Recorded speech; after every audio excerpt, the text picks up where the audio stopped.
Perkenalkan, saya sendiri Helda Rosati. Saya Nur Fadila. Saya Urfindaya. Saya Ella Yuniatasari. Saya Saina Nurhada. Dan saya Ika Wahyu Agustin. Prodi PGMI semester 3, Fakultas Tarbiyah, Institut Agama Islam Nahdlatul Ulama Kebumen.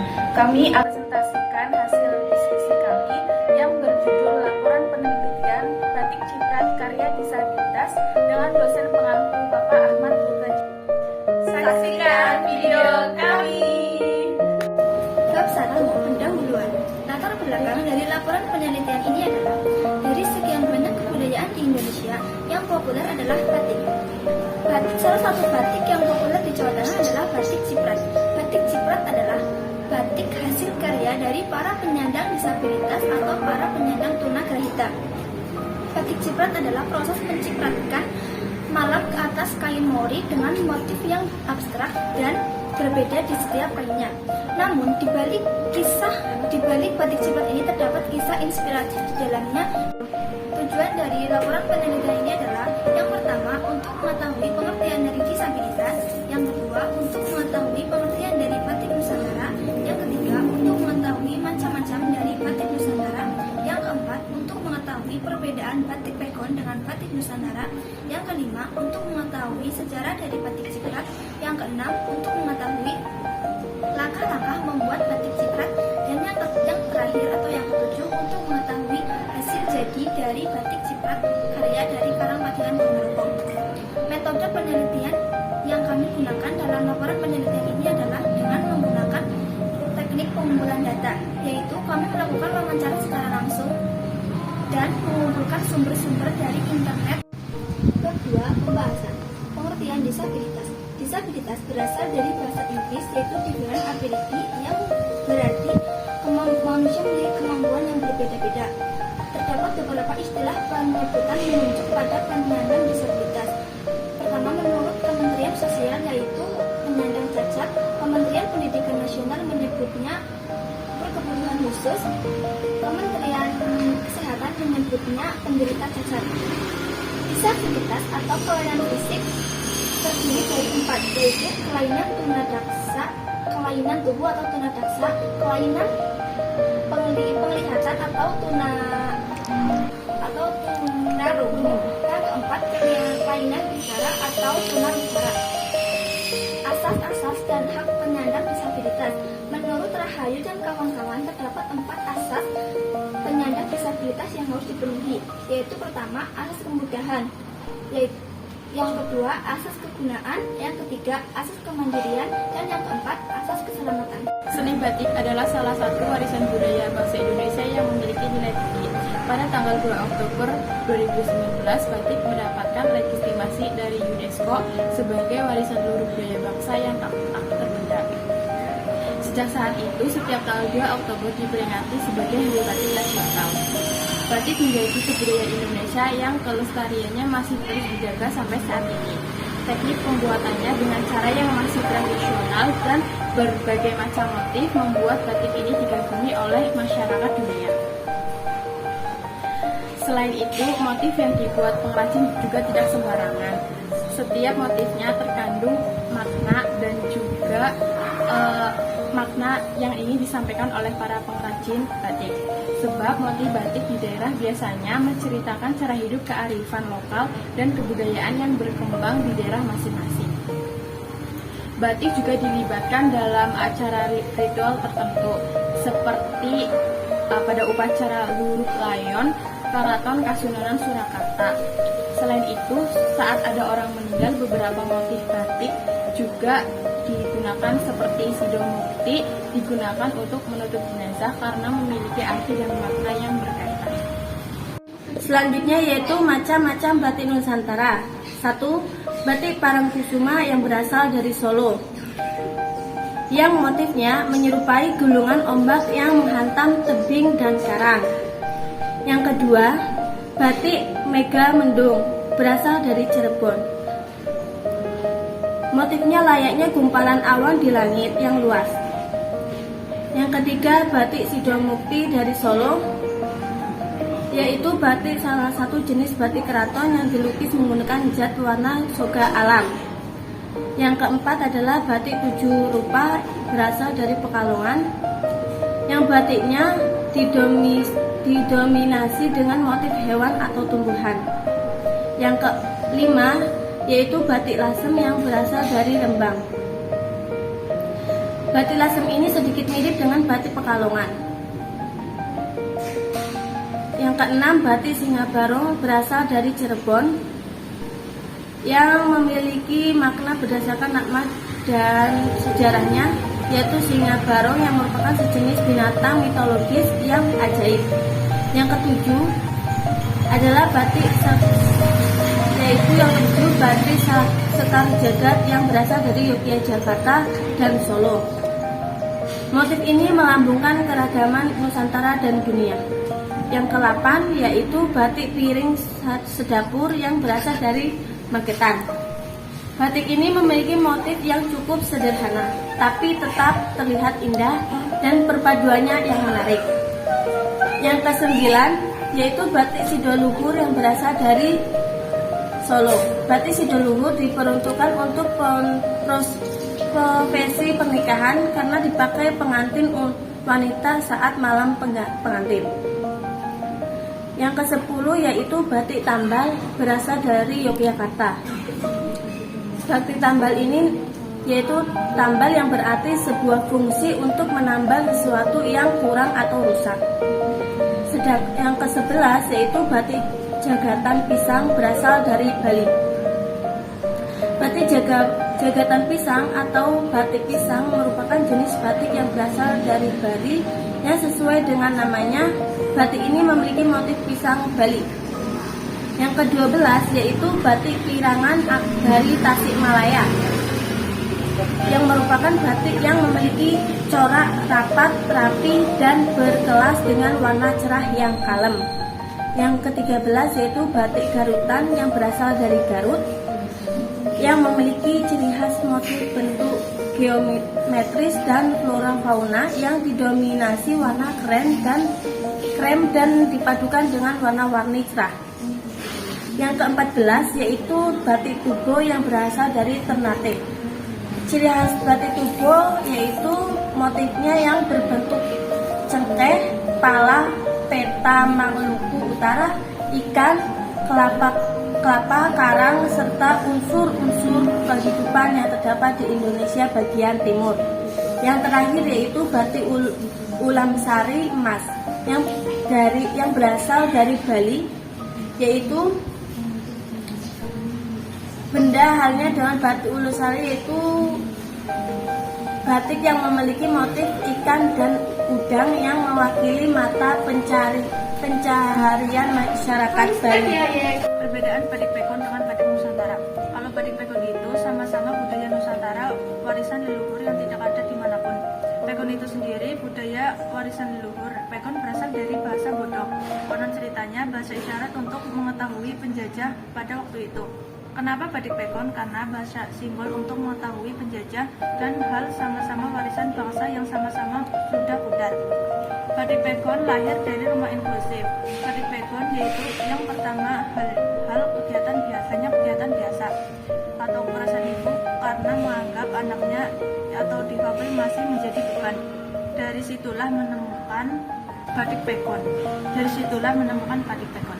Karena memang batik Pekon lahir dari rumah inklusif yang melibatkan edisi-edisi. Contohnya edisi aksara, tegar, dan lainnya. Karena problema edisi-edisi ini ada contoh kreatornya. Contohnya, baik Wadas menceritakan tempat di daerah rumah yang tentang Syekh Sidakarsa yang dianggap bodoh sama teman-temannya. Batik memiliki berbagai macam motif. Ada beberapa jenisnya, diantaranya ada batik Pekon dan batik Ciprat. Antara batik Pekon dan batik Ciprat, keduanya memiliki ciri khas yang berbeda. Walaupun pada dasarnya keduanya sama-sama dibuat oleh para penyandang disabilitas. Batik Pekon merupakan salah satu batik yang didirikan di rumah inklusif di Desa Kebumen. Batik ini memiliki ciri khas dengan tulisan Arabnya atau Pekon. Di dalam batik Pekon ini, selain dibuat untuk penyandang disabilitas, batik ini menceritakan tentang disabilitas yang diangkat langsung dari kisah nyata.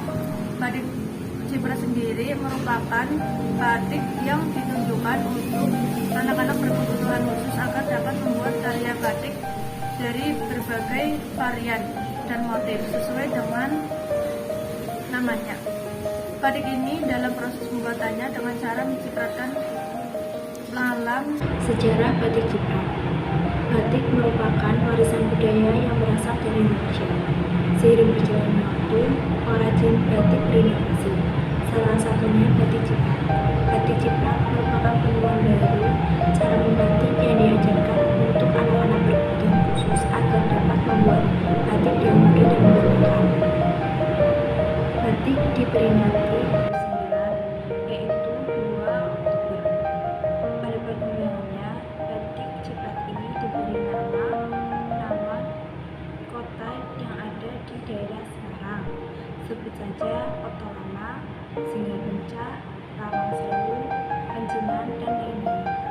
Batik ciprat ini merupakan hasil karya anak-anak Dunagari Tapistrat, Tunarungu, Tunawicara, Autis, dan Down Syndrome. Batik ciprat ini tidak menggunakan pola pasti. Mereka membatik dengan keinginan sendiri atau kreativitas sendiri. Pada awalnya mereka kesusahan menggunakan cetik. Akhirnya mereka mencepat-cepatkan dan meneteskan larutan malam ke kain. Saat ini produk batik masih dilakukan secara handmade oleh siswi-siswi SLBN Semarang sejak tahun 2011. Batik ini diberi merek yaitu SLBN Spolnya, yang artinya SLBN Semarang Punya.